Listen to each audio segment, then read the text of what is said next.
আসসালামু আলাইকুম প্রিয় দর্শক, সবাইকে অনেক অনেক শুভেচ্ছা জানিয়ে শুরু করছি আমার আজকের রেসিপি।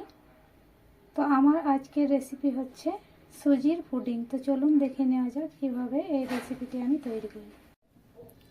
প্রথমেই ক্যারামেলটা রেডি করে নেব। এর জন্য একটা চুলায় কড়াই বসিয়ে নিয়েছি। এর মধ্যে দিয়ে দেব হাফ কাপ চিনি। চিনিটাকে একটু ছড়িয়ে দেব, কিছুক্ষণ জাল করে নেব। কিছুক্ষণ জাল করে নেওয়ার পর দেখতেই পাচ্ছেন কালারটা চলে এসেছে। এই পর্যায়ে চুলার আঁচ লোয়েতে রেখে ক্যারামেলটা তৈরি করে নেব।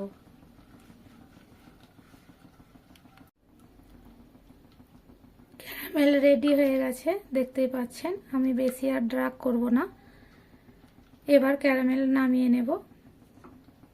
বেশি পুড়ে গেলে ক্যারামেল তেতো হয়ে যেতে পারে। যে পাত্রে ক্যারামেলটা সেট করব সেই পাত্রটা নিয়ে নিয়েছি এবং দিয়ে দিচ্ছি ক্যারামেল।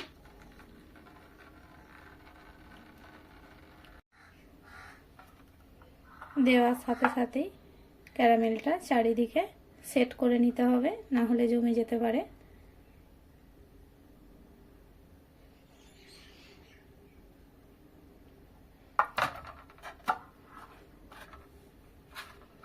দেখতেই পাচ্ছেন সেট হয়ে গেছে। এবারে এটা সরিয়ে রাখবো। অন্য একটা বোল নিয়ে নিয়েছি। নিয়ে নিচ্ছি এখানে 2 টেবিল চামচ কাস্টার্ড পাউডার,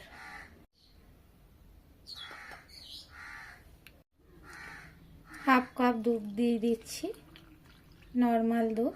আপনারা চাইলে এটা পানি দিয়েও তৈরি করে নিতে পারেন। ভালোভাবে মিশিয়ে নিয়েছি।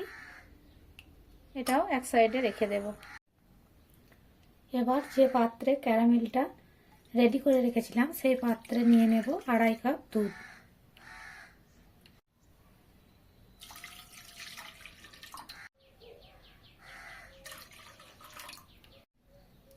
দিয়ে দিচ্ছি হাফ কাপ চিনি। চিনিটা আমরা কম বেশি করে নিতে পারেন, যে যেমন মিষ্টি খান। গ্যাসের চুলা অন করে এটাকে ব্লক তুলে নেব। চিনি ও দুধ ফুটে গিয়ে গলে গেছে চিনি। এই পর্যায়ে এখানে হাফ কাপ সুজি দিয়ে দিচ্ছি। সুজি দেবো আর নাড়তে থাকবো, না হলে দলা পেকে যেতে পারে।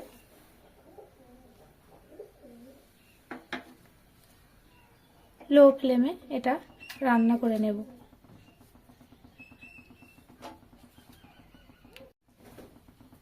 এক মিনিট এটা রান্না করে নিয়েছি। দেখতেই পাচ্ছেন অনেকটা ঘন হয়ে গিয়েছে। এরপর এখানে আগে থাকতে যে কাস্টার্ড পাউডারটা তৈরি করে রেখেছিলাম সেটা একবার এভাবে মিশিয়ে নেব, কারণ নিচেতে জমে গেছে। এবার দিয়ে দিচ্ছি।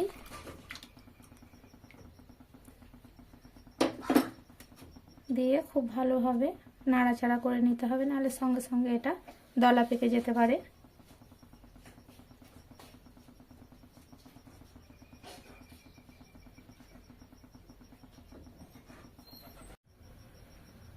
কাস্টার্ড পাউডার দিয়ে অফ করা যাবে না, নাড়াচাড়া বন্ধ, না হলে এটা এক কাছে জমে যেয়ে দলা পেকে যেতে পারে। এভাবে অনবরত নাড়াচাড়া করে নিতে হবে। দেখতেই পাচ্ছেন আস্তে আস্তে কতটা ঘন হয়ে গিয়েছে। যখন ঠিক এই কনসিস্টেন্সিতে চলে আসবে তখন এটাকে নামিয়ে নিয়ে এটা যে পাত্রে ক্যারামেল সেট করেছি সেই পাত্রে ঢেলে নিতে হবে। এবার এটা নামিয়ে নেব।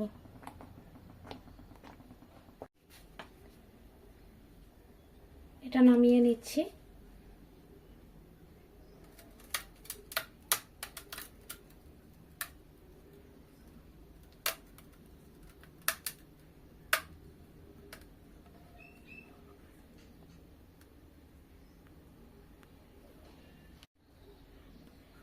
নামিয়ে নেওয়ার সঙ্গে সঙ্গে এটা ঠিক এভাবে একটু ঝাঁকিয়ে নিতে হবে, যাতে এয়ার বাবলস থাকলে এটা বের হয়ে যায়।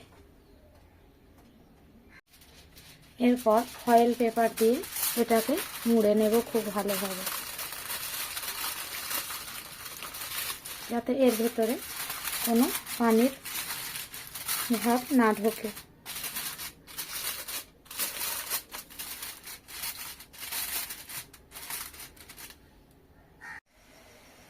আগে থেকে কয়েকটা কড়াই নিয়ে পানিতে বলক তুলে নিয়েছি।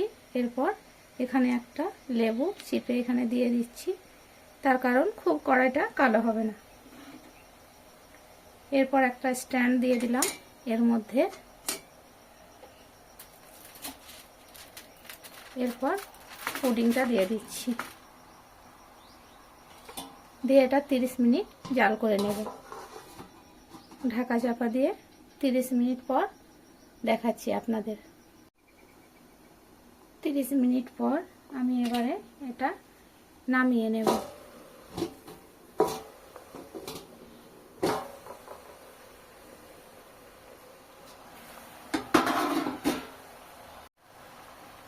গ্যাসের চুলা বন্ধ করে কিছুক্ষণ ঠান্ডা করে ফয়েল পেপার খুলে আপনাদেরকে দেখাচ্ছি। কিছুক্ষণ ঠান্ডা করে নিয়েছি, এরপর এটা ফয়েল পেপারটা তুলে নেব।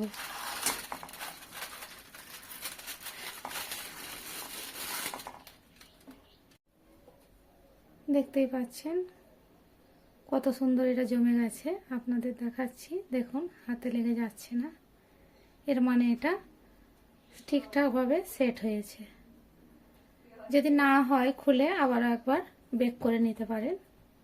তো এখানে হয়ে গেছে, আমি কিছুক্ষণ ঠান্ডা করে নেব। কিছু সময় পুডিং ঠান্ডা করে নিয়েছি, এরপর এটা 2 ঘন্টা ফ্রিজে রেখে দেব। তারপর আপনাদেরকে সার্ভ করে দেখাচ্ছি। 2 ঘন্টা পর ফ্রিজ থেকে বের করে নিয়েছি। এবার সাইডগুলো ঠিক এভাবে ছাড়িয়ে নেব।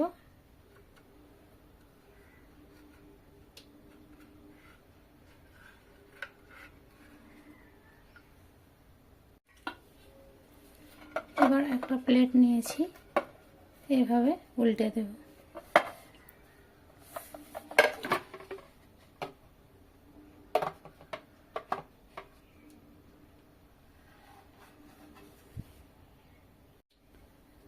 দেখতেই পাচ্ছেন কতটা লোভনীয় হয়েছে। এবার পিস পিস করে কেটে নেব।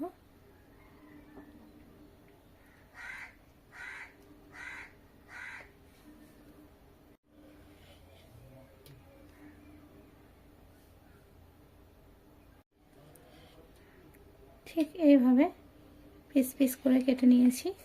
দেখতেই পাচ্ছেন কতটা পারফেক্ট হয়েছে।